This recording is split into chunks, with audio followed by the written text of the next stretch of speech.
It's time for Lefties Losing It. In recent weeks, we have heard so much about fractures on the right, about the MAGA base being divided, about Trump losing support among Republicans. It's times like this I like to check in with CNN's polling expert, Harry Enton. How bad is it, Harry? Is the president losing Republicans? No. Look, this is still Donald Trump's Republican Party, and we can see it here. It's like a rock, to quote Bob Seger. I mean, take a look here. Republicans who approve of Trump. 6 months ago, it was 87%. Now, well, hello, it's the same number. It's 87%. He has not lost any support among Republicans compared to 6 months ago. As I said at the beginning, he's like a rock. He's like a rock. The Republican base is sticking by Donald Trump at this point in time. That's fascinating, Harry. I wonder how it compares to other recent presidents. Now, this next bit is likely to upset our sensitive lefty viewers, so perhaps, I don't know, go off and make a cup of tea, yes? Donald Trump, if you look at 21st century presidents' own party approval at this point in term two, who leads the pack? It's Donald John Trump. 87% of Republicans approve of Donald John Trump. You go back to 2013, 78% of Democrats supported Barack Obama, and it was 78% of Republicans who supported George W. Bush back in 2005 at this point. So Donald Trump has the biggest highest own party approval of any president who served their entire second term in the 21st century. That was fun. Now let's check out some tolerant lefties being delightfully inclusive and kind when met with someone who may have a differing view to them. Of course, they immediately resort to threats and violence. How's that? Whoa. You just hit me with the sign, right? A lot of this security has weapons. You should get the out of here. What are you going to do? You're a nobody. You're a nobody. You're a little cuck nobody, and so are you. Are you going to use weapons? No. We might. We might. You want to find out? You got cops right over there. Nobody. Do you support that message? Nobody, Ben. I support you leaving. We're not going to leave. Oh, can't you just feel the love? Such well-balanced and compassionate people. Okay, so he is dragging Trump and ICE officials, law enforcement. Excuse me, ma'am. Do you support this? What? They are dragging the president. What happened? I said you're a Nazi, kid. How am I a Nazi? He's a troll.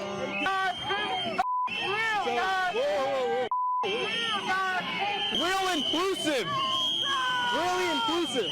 You know, the left doesn't just have a violence problem, that much is clear. They also have a racism problem. The open hostility towards white people, particularly white men, the unrepentant racism has been normalised for far too long. This next woman speaks without fear of being labelled a hideous racist because she's heard this sort of toxic rhetoric everywhere.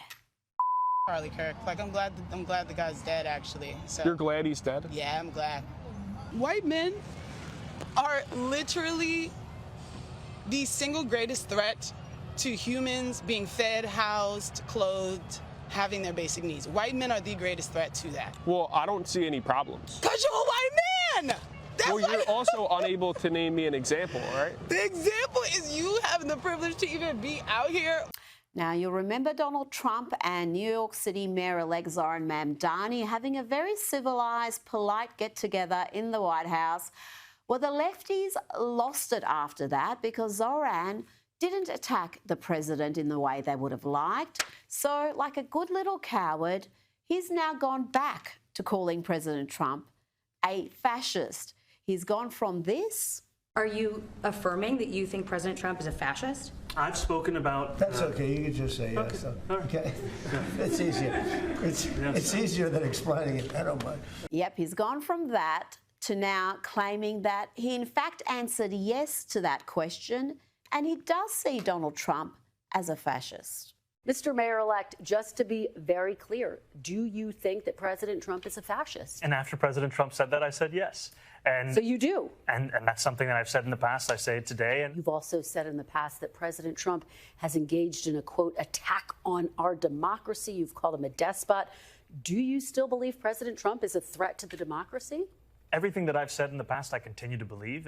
Pathetic, Zoran. Absolutely pathetic.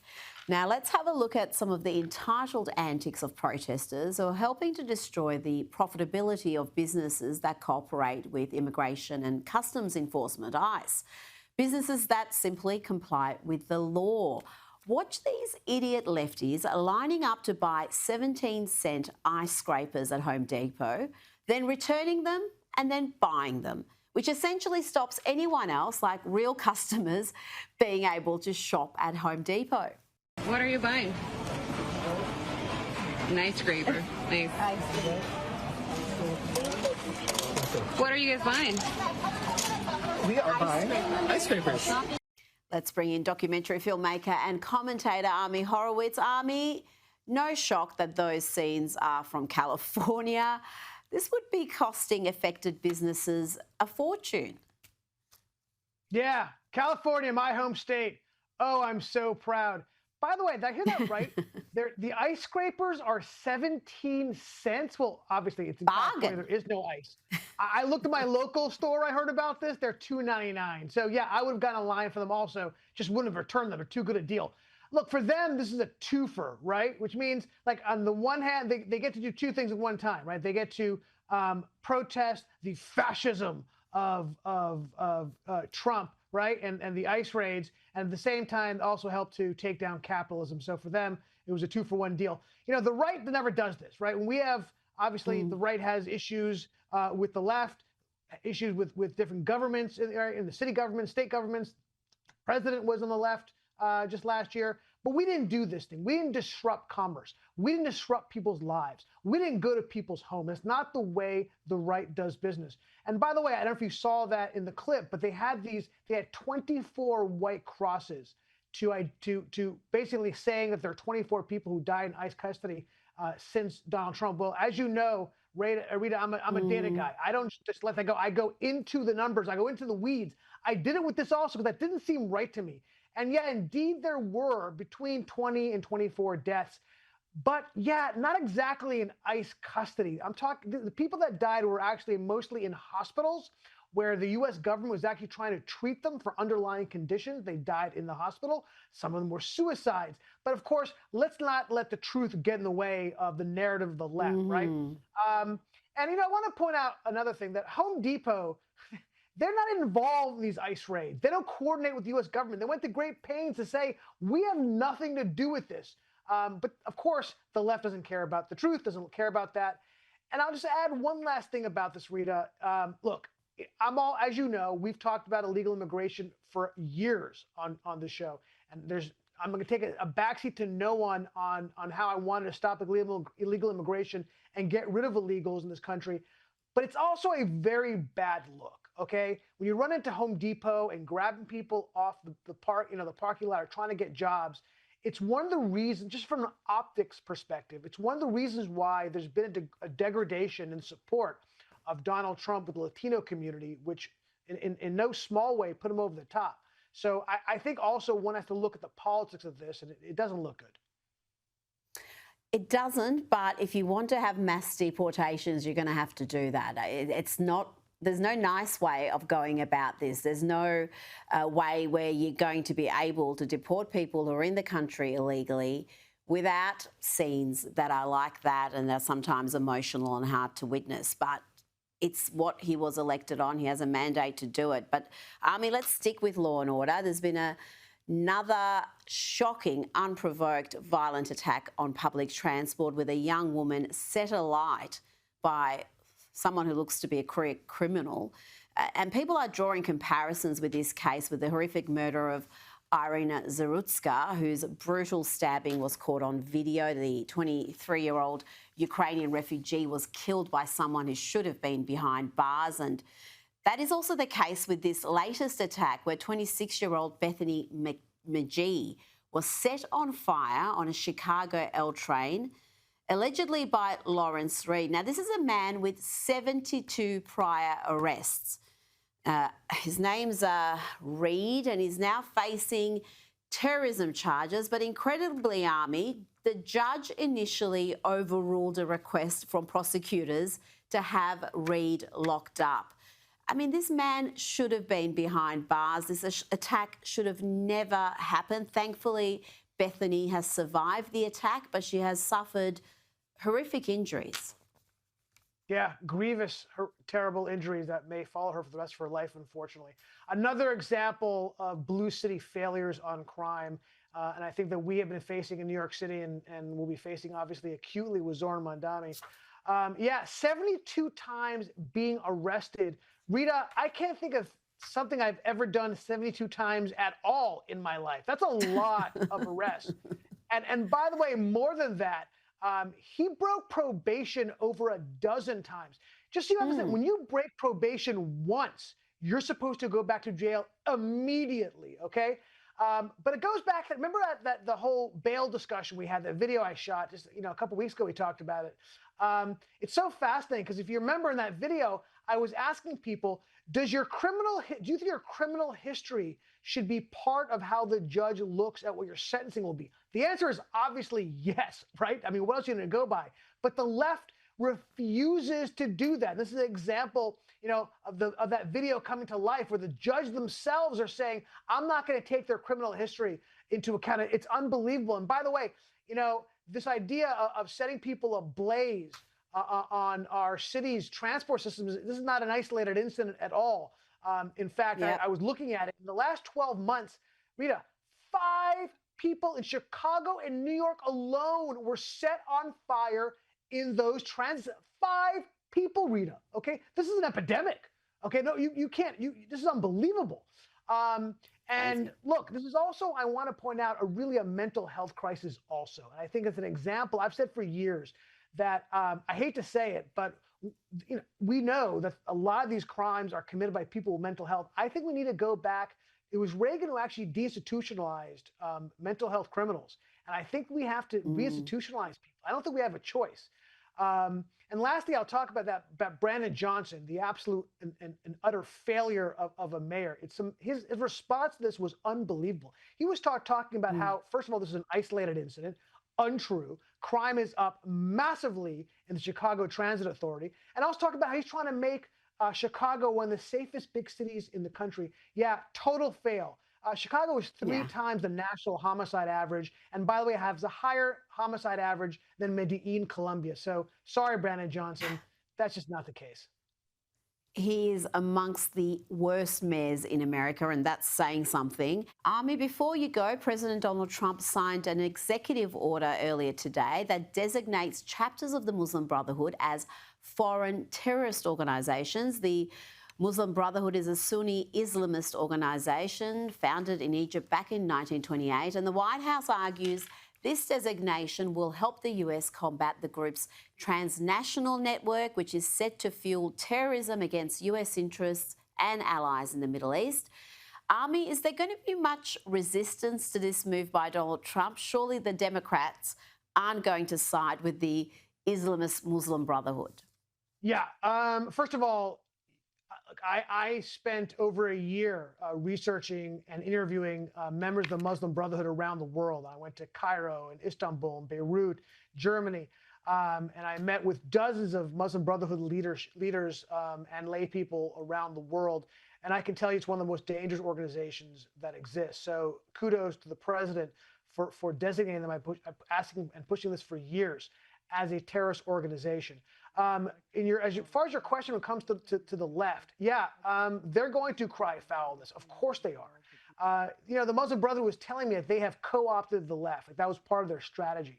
And they, of course, adopt the language of the left. They talk about victimhood and colonization, right, and occupation. These are all things that they use. They know that the left kind of is attracted to that. And the left has been, for the most part, supportive. The left makes arguments for them, saying they're not a political organization, they're a religious organization. You can't go after them. You can't attack them.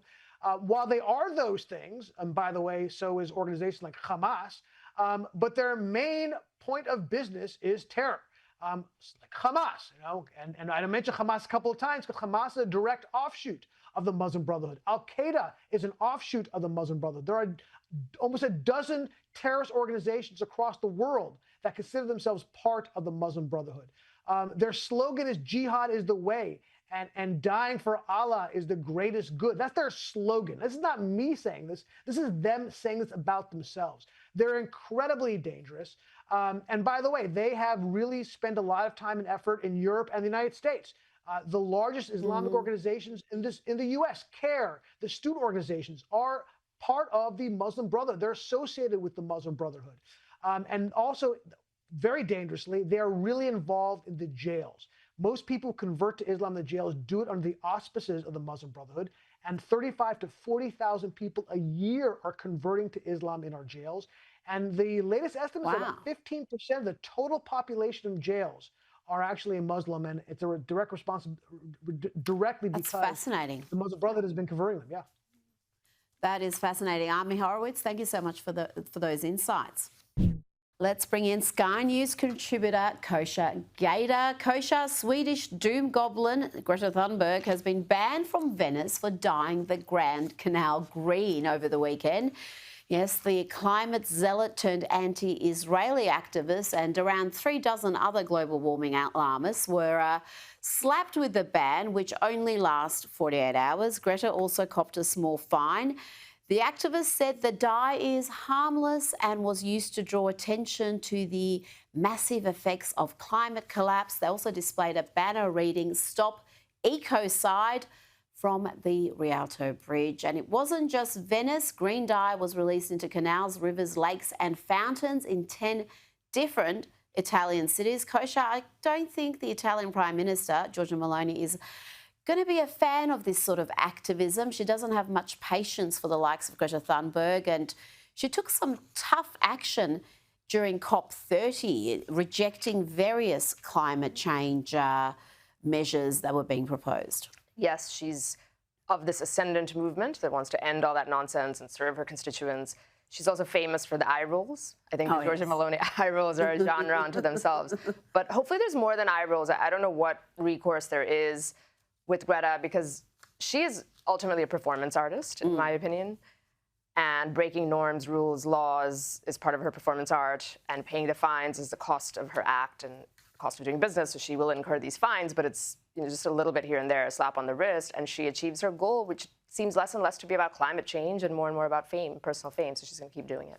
Well, this is it. She was so passionate about the Palestinian cause, and that seems to have been forgotten because Trump orchestrated a peace deal. She didn't seem to celebrate that too much. No. It's just like nothing had happened, back to the climate alarmism. Yep, until the next thing opens up for her. The next thing that the left wing gets behind. Incredible. Now, we've discussed in recent years the rise of the right around the world, from South America to Europe, and that growing list of countries may include France. Marine Le Pen's conviction in an EU corruption case has paved the way for Jordan Bardella to become the leader of France's populist right party. It's called the National Rally, and Kosha, he has taken a commanding lead in the polls.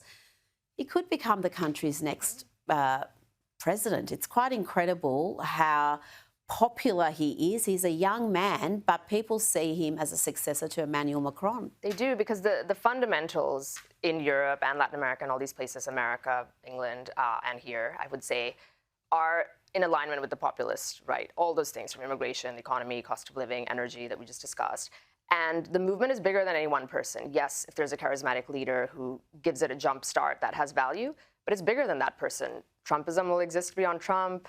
Reform Party will exist beyond Nigel Farage, and then here locking Marine Le Pen away, I don't think was going to take out that party. It's like next man up. Not to say that other leaders may fall down or they may lose momentum when these big personalities exit stage left, but he at least seems to be popular.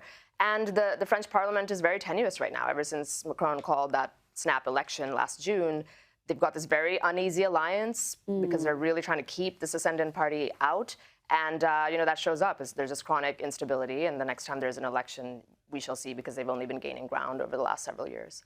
Well, Emmanuel Macron seems to get a lot of positive press internationally, but at home, he's far from popular and his track record is pretty poor. I think he's at 11 to 16% in the approval ratings, which is lower than Hollande. It's like the lowest in decades of anybody. And I would say that the base of the populist right around the world isn't his biggest fan. So certainly in the US, you know, like it's fun and he might be charismatic and people love France culturally and all that. But I wouldn't say that he's somebody who really engenders a lot of inspiration from that hard right, populist right base that is ascendant everywhere. And they probably on some level kind of, I don't want to say laugh at him, but sort of see him as from this bygone era, more establishment. And I think these types of people are going to be more and more ascendant. Now to another country where the right has taken over and dramatically changed things for the better. El Salvador has seen a huge drop in violent crime. It has gone from having one of the highest homicide rates anywhere in the world to one of the lowest, and President Nayib Bukele took to X earlier today to share this video and reaffirm his commitment to tough on-crime measures. He tweeted, "They say you can't imprison your way out of crime, but in fact, a strong police force and a tough, well-managed prison system are the necessary first steps in transforming a hellscape into a safe, high-trust society." Let's have a look.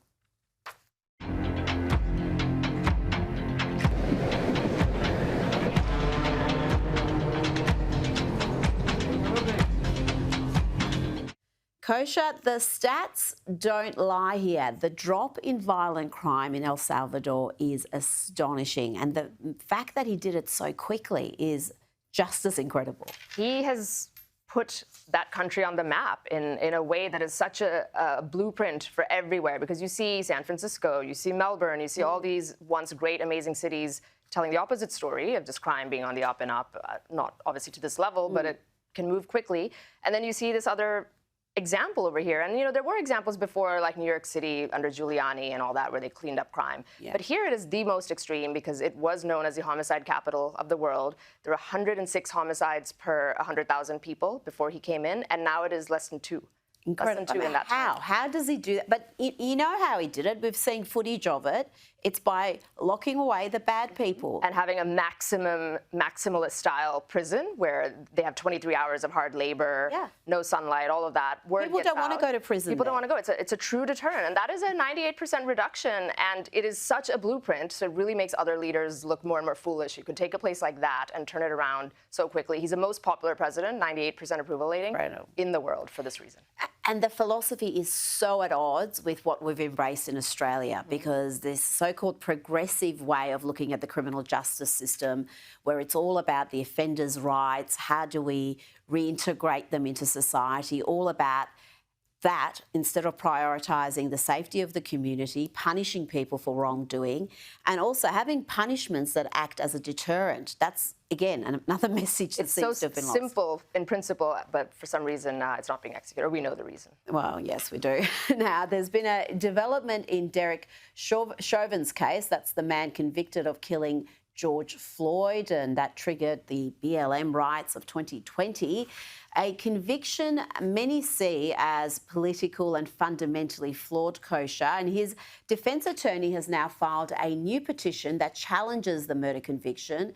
And that petition includes over 50 former and current police officers who make sworn declarations that the technique Chauvin used to restrain George Floyd, the knee on the neck, was part of the training given to Minneapolis Police Department officers.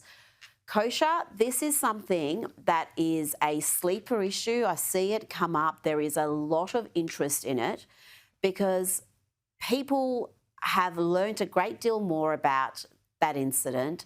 They've learnt a great deal more about the toxicology report, for example, and they think this is a miscarriage of justice. I've got to say, when I first saw it, I thought this guy's guilty, he deserves to go away, throw away the key. But the information that's come out since then paints a very different picture. I think you've put it very well. It is a sleeper issue. It is very sad because the clock is ticking, and every day that it takes, he's in there. And if it was a miscarriage of justice or an over-criminalization, you don't get that time back, if that is the case. It is also an issue that was so engulfed by the court of public opinion on top of the law. We like to say justice is blind and the system is perfect and you never miscalculate or over-prosecute. It does happen, hopefully not often, but it can happen. And this thing, you had everything from the riots, as you say, to the corporate logos, black all over LinkedIn, to everybody being asked about it. And George Floyd was elevated to almost sainthood status, even though he was a very flawed individual, which doesn't excuse what may or may not have happened here. But just nobody could have the guts to even have this discussion back then, would have probably gotten people canceled. And I do think that played a role in the way the jury pool probably reacted or the way the evidence was put forward. We'll never know to what extent, but it's impossible to insulate the jury and the whole system from that, and who knows how much of that played a role, but it certainly seems to have played some role, for sure. Now, to an issue I don't fully understand still, Bitcoin. It's had its worst month in history, falling to around $80,000 US. Still seems like a lot, but it is its lowest value in over 7 months. 500 billion in value has been wiped off, and investors who've gone into debt to buy Bitcoin are dumping their coins to pay off loans. Kosha, what's driving this plunge? Do you understand Bitcoin? Because I still don't get it. I think a lot of people, I mean, it is very complicated, and I certainly don't want to suggest that I know all the ins and outs of it, but what happened is it went from about 40,000 per Bitcoin to 100,000 in 1 year. So that's a rapid uprise. Yeah. And were the fundamentals driving that only, or were there other things around it, speculation, leverage? And it's the latter. I mean, the fundamentals are what they are. There's value if you believe in decentralized crypto exchanges and all that. But that kind of a bull run. What's it based on? Like, it seems to be a currency based on, I don't know, mining electricity or something. It seems not to have a value base. That's what confuses me about it. And it is so volatile. I mean, it has had these dramatic increases and drops, but overall, it's trended up. The crux of it is there's like a finite amount of this. There's like 21 million Bitcoin or something like that. It will never be increased.